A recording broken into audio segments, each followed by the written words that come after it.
Hello friends, welcome back to my channel. कैसे हैं आप सब? मैं होप करती हूँ कि आप सभी बहुत अच्छे से होंगे। हम भी यहाँ पे बढ़िया से हैं। सो गाइज, आज जो मैं बात करने आई हूँ उसका जो होना बात का करना बहुत ज़्यादा ज़रूरी है, क्योंकि फ़िलहाल जो समय चल रहा है उसके हिसाब से हर कोई किसी ना किसी टेंशन में, हर कोई किसी ना किसी ये स्ट्रेस में चल रहा है कि हाँ, आने वाले टाइम में क्या होगा, कैसे होगा। ये सारी जो चीज़ें हैं ना आसपास सुनते हैं, करते हैं, तो इंसान के दिमाग के ऊपर बहुत ज़्यादा प्रेशर हो जाता है। तो मैं बात करने आई हूँ कि अगर आप लोग या कोई भी आपका फैमिली मेम्बर या रिलेटिव बाहर जाने की, ओवरसीज बाहर सेटल होने की सोच रहा है, तो सबसे ज़्यादा उसके पास क्या स्ट्रॉन्ग होना चाहिए, क्या सबसे ज़्यादा उसके पास जो किसी भी तूफान में वो गिरे ना, उसके पास सबसे ज़्यादा स्ट्रॉन्ग होना चाहिए उसका दिमाग और उसके जो अपने विचार। वो मैं क्यों बोल रही हूँ, क्योंकि आप लोगों ने भी सुना होगा, देखा होगा कि बहुत सारे लोग हार्ट अटैक से जिनकी डेथ हो रही है, जो फॉरेन में रहते हैं, जहाँ किसी का एक्सीडेंट हो जाता है, जहाँ कोई सुसाइड कर लेता है, जहाँ कोई किसी के ऊपर कोई शूट कर देता है और उसकी डेथ हो जाती है। किसी का अकेले का बच्चा, एक एक बच्चा होता है, कोई दो दो भाई बहन होते हैं, तो बाहर जाते हैं अच्छे सुनहरी फ्यूचर के लिए, अपने सुनहरी भविष्य के लिए लोग घर से बाहर निकलते हैं। माँ बाप के पास जितना कुछ होता है वो उसके ऊपर लगा के उसको बेच देता है, और फिर वो खुद अगर खुद लैंडलॉर्ड है या कुछ अच्छा काम कर रहा है, तो अपना बिजनेस तक कई लोग सेल करके अपने बच्चों को भेज रहे हैं, क्योंकि उनको लगता है कि बाहर फ्यूचर जो है बहुत बेस्ट है।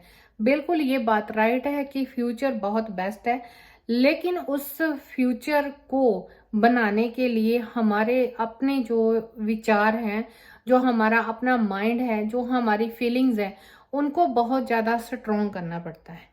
क्योंकि कई बार लोग जो है शॉर्टकट मनी कमाने के चक्कर में कुछ रॉन्ग रास्तों पे चलना शुरू कर देते हैं।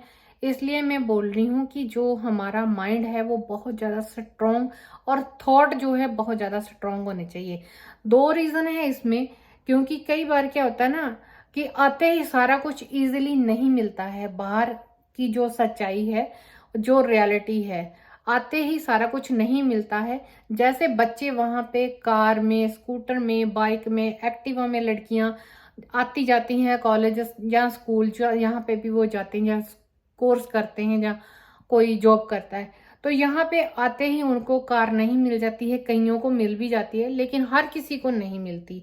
ना ही बाइक है यहाँ पे, ना ही किसी के एक्टिवा वगैरह आते ही चलाना नहीं शुरू कर देगा। तो सबसे पहले तो उसको ये स्ट्रगल करना पड़ता है कि किसी को ट्रेन में, किसी को बस में जाना पड़ता है, और कितना कितना वॉक करके भी जाना पड़ता है। कभी कभी जैसे आजकल ऑस्ट्रेलिया में बहुत गर्मी चल रही है, कनाडा में बहुत ठंडी चल रही है, न्यूजीलैंड में भी गर्मी चल रही है, तो वॉक करना पड़ता है, पैदल जाना पड़ता है। कोई छोड़ने वाला नहीं है, कोई पिक करने वाला नहीं। सबसे पहले तो ये बात होती है। अगर किसी का कोई रिलेटिव भी रह रहा है बाहर, तो उसकी अपनी रिस्पॉन्सिबिलिटी, अपना काम पे जाना, अपने बच्चों को ड्रॉप करना, अपना जो भी वो कहाँ पे वर्क कर रहा है, जब अपना भी बिजनेस कर रहा है, तो उसको वहां पे भी टाइम पे ही पहुंचना पड़ता है। तो हमें किसी पे, सबसे पहले तो किसी पे डिपेंड होके नहीं आना चाहिए। जब हम अपने घर से बाहर जाने की प्लानिंग करते हैं, तो सबसे पहले ये चीज स्ट्रांग होनी चाहिए। तो दूसरे नंबर पे जॉब मिलना, जन जॉब को ढूंढना, ये भी बहुत जल्दी मिल नहीं सकती है, और हो सकता है कि उसमें टाइम काफी लग जाए, और हो सकता है जाते भी मिल जाए। तो अपने माइंड को इतना का स्ट्रांग बना के रखो कि जल्दी से अपने आप को आप नीचे ना गिरा लो, कि मेरे को तो अभी जॉब भी नहीं मिल रहा है, मेरा खर्चा कैसे होगा, मैं तो घर पे ये प्रॉमिस करके आया हूँ। तो उसकी वजह से भी अपने माइंड के ऊपर प्रेशर ले लेते हैं बच्चे, तो जिसकी वजह से उनको हार्ट अटैक की प्रॉब्लम आ जाती है। जहाँ वो, कई बच्चे तो सुसाइड कर लेते हैं, जहाँ कोई ट्रेन वगैरह के आगे भी आ जाते हैं। तो इन चीजों से उनको दूर, पहले ही अपने माइंड को वहां पे ही हमें स्ट्रॉन्ग करके आना चाहिए। यहाँ पे हमारी फैमिली है, हमारे ब्रदर हैं, हमारी सिस्टर्स हैं, हमारे पेरेंट्स हैं, हमारे और काफी सारे रिलेटिव्स हैं। तो वहां से ही हमें अपने आप को प्रिपेयर करके आते ही हमें इंडिपेंडेंट, अकेला कमरा नहीं मिल सकता। मतलब रहने के लिए हमें जो अकोमोडेशन है वो अकेले को नहीं मिल सकती पूरी की पूरी, उसके लिए मुझे दूसरों के साथ शेयर करना है। तो उसके लिए पहले ही अपने आप को प्रिपेयर्ड करना चाहिए हमें, ना कि बाद में ये लगे नहीं मैं तो अपने घर पे ये करता था, मैं तो अपने घर पे ये करती थी, तो मैं तो, मेरे पेरेंट्स ने मुझे कभी रोका नहीं टोका नहीं। वो पेरेंट्स ने किया था, अभी आप अपना फ्यूचर, जैसे कि हम कहते हैं कि कोरा कागज है, उसके ऊपर कलम से आपको खुद अपना लिखना है कि आपने आने वाले टाइम में क्या करना है क्या नहीं करना। तो सिमिलर चीज यहाँ पे भी हो जाती है कि हम दूसरी कंट्री जा रहे हैं, हम दूसरी जगह जा रहे हैं, हमें शेयर करना बिल्कुल आना चाहिए। जाते ही हमें अपने, जैसे मैंने अभी बताया कि कार नहीं मिल सकती, जाते ही हमें जॉब नहीं मिल सकती, और जाते ही इंडिपेंडेंटली घर भी नहीं मिल सकता। अकोमोडेशन कोई मतलब किसी और कंट्री के लोगों के साथ भी कई बार हमें शेयर करना पड़ता है, अपने लोगों के साथ भी शेयर करना पड़ता है। तो उसके लिए हम, हमारे जो पेशेंस है ना वो भी बहुत मायने रखते हैं।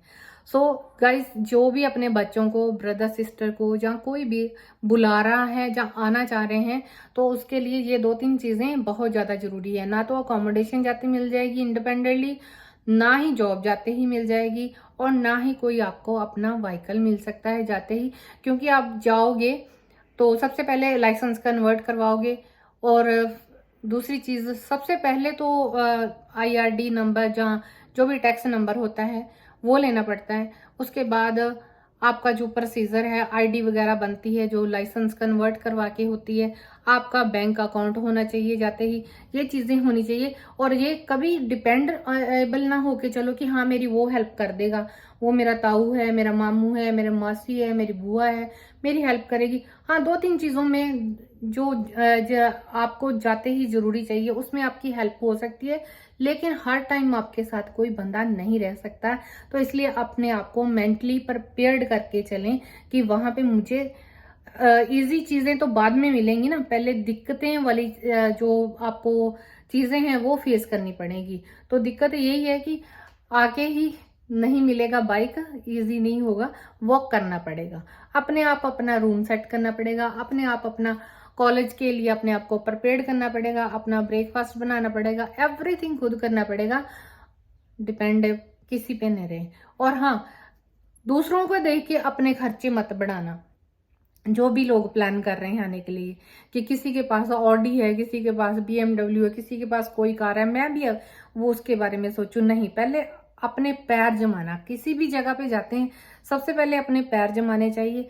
दूसरों के बड़े घर, बड़ी गाड़ी और बड़ा स्टेटस देख के हमें उसका, अपने आप को उसके साथ कंपेयर नहीं करना चाहिए। हम खुद जो हमारा डेट ऑफ बर्थ है वो उसका नहीं है, जो हमारा बर्थ प्लेस है वो उसका सेम नहीं है, हमारे जो पेरेंट्स हैं उसके सेम नहीं है। तो हमें कंपेयर कभी भी अपने आप को किसी के साथ नहीं करना चाहिए। अपनी इंडिविजुअल आइडेंटिटी बनाने के लिए हम किसी भी कंट्री में जा रहे हैं तो वहां पे जो करना है हमें खुद ही करना है। तो वीक ना करें अपने माइंड को, अपने जो थॉट है, अपनी जो फीलिंग है, उनको वीक मत होने देना। उनको स्ट्रांग रखोगे तो खुद स्ट्रांग रहोगे। आप स्ट्रांग हो, आप अच्छे से खा पी रहे हो, अपना कॉलेज जा रहे हो, अपने क्लासेस पास कर रहे हो, अपनी डिग्री को कंप्लीट कर रहे हो, आप अपने पथ पे आगे बढ़ रहे हो, तो इससे आपको भी खुशी है, आपके पेरेंट्स को भी खुशी है, और आसपास जो भी हैं आपके साथ लोग रहते हैं उनको भी खुशी होगी। दूसरों को देख के कभी भी गलत रास्ता नहीं चूज करना चाहिए। अपने जो विचार है ना वो हमारे खुद के हैं, दूसरों के नहीं है। सो इसलिए मैं ये कहती हूँ कि मेंटली आपको बहुत ही स्ट्रॉन्ग होकर के वहां से आना है। और मैं रिक्वेस्ट करती हूँ पेरेंट्स से भी कि अपने बच्चे के ऊपर कोई भी प्रेशर ना रखें, उनको फ्री माइंड होके आने दें, और फ्री माइंड होके वो काम करें, तभी वो मतलब इन कंट्रीज में अपने आप को सक्सेस कर सकते हैं। ये नहीं है कि आज आप जा रहे होते, ये साथ में बोले ये इतने टाइम है तेरे पास, ये लोन चुकाना है या उसके पैसे देने हैं। नो, रिश्तेदार जो होते हैं यार, जो जिनसे भी मनी अगर हम लेके आ रहे हैं, उनको थोड़ा सा ये बता के आओ कि हाँ 1-2 साल लग सकते हैं रिटर्न करने के लिए। जल्दबाजी में कोई भी फेक प्रॉमिस मत करो और फिर उसके ऊपर बच्चे के ऊपर प्रेशर रहता है।